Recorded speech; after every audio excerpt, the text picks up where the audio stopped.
Hello and welcome to Gun Owner Against Violence. I'm your host, Mike Lapierre. Today is June 21st, 2017. We're going to talk a little bit more about the Orlando massacre, Orlando shooting, Orlando mass shooting, terrorist attack, all of the above, really, whatever you want to call it. And being that I'm an advocate for gun rights, my angle on it is, why are we trying to blame and punish lawful gun owners for such a heinous crime? Now, one of the things I'm seeing, and I've been asked, is do I think that this is a false flag or some sort of conspiracy thing? I think it's certainly possible, but I don't have a way to prove or deny any of that, so I have to go at face value with what we're looking at. If it is, we are in serious trouble if our government is doing that. And the only other thing I'll add on that is it certainly fits with some timelines and agendas. Couldn't be better timing. But like I said, I've got no way to prove or disprove that. So I'd have to go with face value of what's going on there. And the other thing with that is I think it's very suspicious how many people were killed and injured in that, even with a quote-unquote assault rifle with high capacity magazine. That's an awfully generous number. I suspect there's probably more than one shooter in there, but I wasn't there. I don't know how that all went down, all the specifics, and all of the kind of tactical considerations in that. So maybe it's possible, I don't know. But I will say this, and this is where I'm going with this, is a nightclub or a bar, anywhere that serves alcohol, in many states and municipalities, is a very soft target. It's very vulnerable and very desirable to someone who would want to do a mass shooting. Now, the reason for that is because the state of Florida, at least, anywhere that serves alcohol is considered a gun-free zone. And even the states and municipalities where that is not the case, it is a little bit of a controversy as to the prudence of mixing alcohol and firearms, and that is not a good mix. I'm the first to admit that. So it comes down to the state and often municipal, whatever their agendas are as far as whether or not they allow that. So that's state to state, municipality to municipality.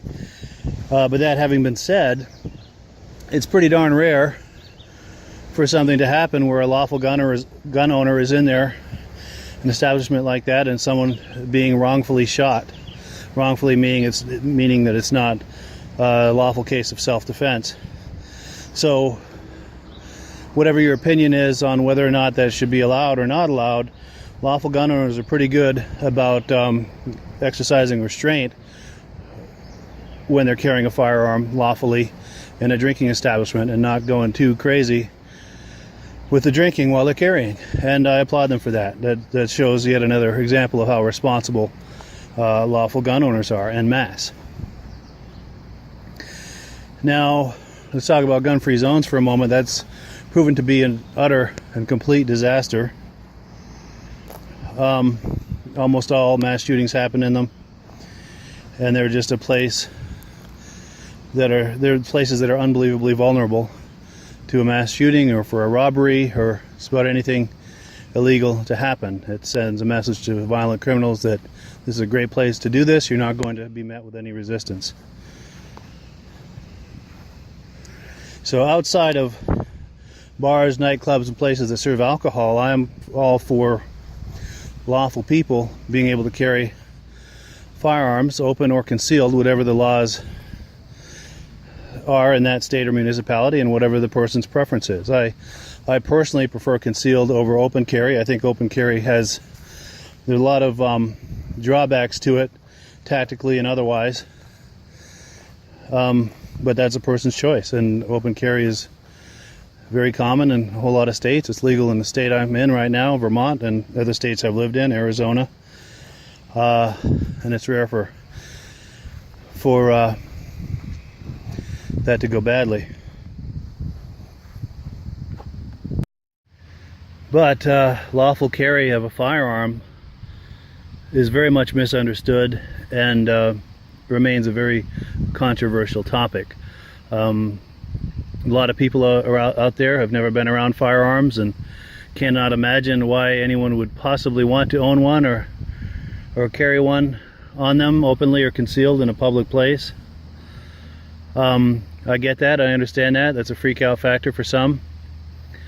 And that's fine, but it's not, I don't think people's rights to self-defense and it should be compromised to accommodate a collective phobia. And I'm sorry if you're offended by that, if you're someone who falls into that category, but that's what it is.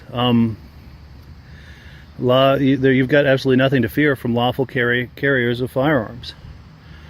These are people who actually could save your behind in a violent situation.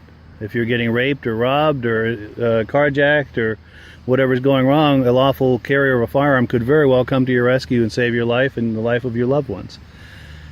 The only people who need to be worried about lawful carriers are violent criminals, people who would rape or rob or gay bash or do carjackings or any of those things. And the thing that needs to be clarified is that in a situation like that, where it's a mass shooting or a robbery or any kind of violent crime that's going down and there are other people around, is yes, it's an unbelievably dangerous situation, but it's not the lawful carrier that forces that danger, it's the violent criminal who does. And there's an enormous misconception out there that if you're a lawful carrier of a firearm and something like that is going down in front of you, that you have the right to just pull out your gun and return fire regardless of what's going on between you and the shooter, as far as people, innocent people. And a situation like that is probably going to have some hysteria and people going crazy, running around and freaking out. And yeah, that's an unbelievably dangerous situation. But as a lawful firearms carrier and owner, you're responsible for every shot you take. So if someone gets shot by your friendly fire, you could very well be held legally responsible for that. And that's commonly understood in the lawful carry community, that if you're in a situation like that, you don't just pull out your firearm and start shooting. You have to either find a good tactical spot to shoot from, or make sure that there's a clear shot, or you just can't pull it out and start shooting. You can't just start blazing. That's a very common and popular misconception, and I'd like to try to dispel that right here and now, if I possibly can, at least for the people who are viewing this, listening to this, that's not what concealed or lawful carry is about. It's not about anything irresponsible. The other thing that I'm pleased to see in the news is there is an organization called the Pink Pistols. This is an organization of lawful gun owners who just happen to be gay. So the headline I saw is that the Pink Pistols has seen an explosion in their membership. It's more than doubled since the Orlando shooting. I think that's great, because that is a demographic who is at risk of being harmed or killed with gay bashing, and especially transgender people. A lot of people who are really uncomfortable with that take exception to that and could very well try to harm a transgender person. Now, it's already against the law. That's assault to do that, but just because it's against the law doesn't mean it's not going to happen. So lawful homosexuals have every right to carry a firearm, open or concealed, whatever the laws are in your state or municipality. And I completely support that, condone that, and endorse that. They have a right to protect themselves just as much as everyone else. And I've been talking about lawful, peaceful Muslims as opposed to radicalized Muslims. Radicalized anything, whether it's religious or political, in my definition, is someone who would consider or entertain harming or killing innocent people in the name of whatever their cause is. And like I said, I've known plenty of lawful, peaceful Muslims, and they certainly don't fall into that category. They are also at risk of being harassed, harmed, bullied, and they also have a right to carry, open or concealed, a firearm, depending on the laws in their state or municipality. And if you decide to cross that line and mess with them and actually put them in immediate physical danger, try to either threaten to assault them or actually assault them, they have a right to shoot you dead. And I support that as well. There's no excuse for messing around with lawful, innocent people who are minding their own business, whether or not we understand them or agree with them, or it makes us uncomfortable, we have to look the other way, mind our own business, shrug it off. There's plenty of things I see that I'm not comfortable with, and I just shrug it off and put it in the old WTF folder and move on my way. It's not worth messing around. I'm very much libertarian in that respect. Live and let live, as long as they're not hurting anybody. That's their business to do whatever it is they're into. And people like that have a right to defend themselves just like all the rest of us do. And like I've said before, if you are in favor of gun control, you are saying that people in those situations, people who could possibly be victims of rape, robbery, gay bashing, carjacking, home invasions, and all the rest, you're saying that people in those situations don't have a right to defend themselves. That's what gun control is. They try to put all kinds of fabulous spins on it to rebrand it and make it sound like something other than what it is, but that's what it is. What they're proposing never changes. They just keep trying to rebrand it and put it in a more palatable package, make it look better on the plate, but it's still a steaming old pile of turd on the plate. So no amount of rebranding is going to change lipstick being on a pig being what it is. Did I have more on that? I thought I did. I guess the last thing I'll note is I thought it was pretty discouraging and disgusting.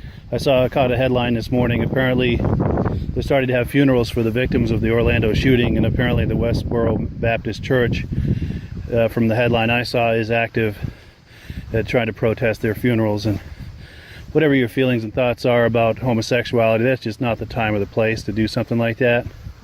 That is just thoroughly inappropriate. I don't know what they're thinking. I don't know what good they think is coming from that, but I don't know. Anyway, let me know what you think. Agree, disagree? Does this resonate, not resonate? Let me know what you're thinking. I appreciate you checking this out, and have yourself a great day.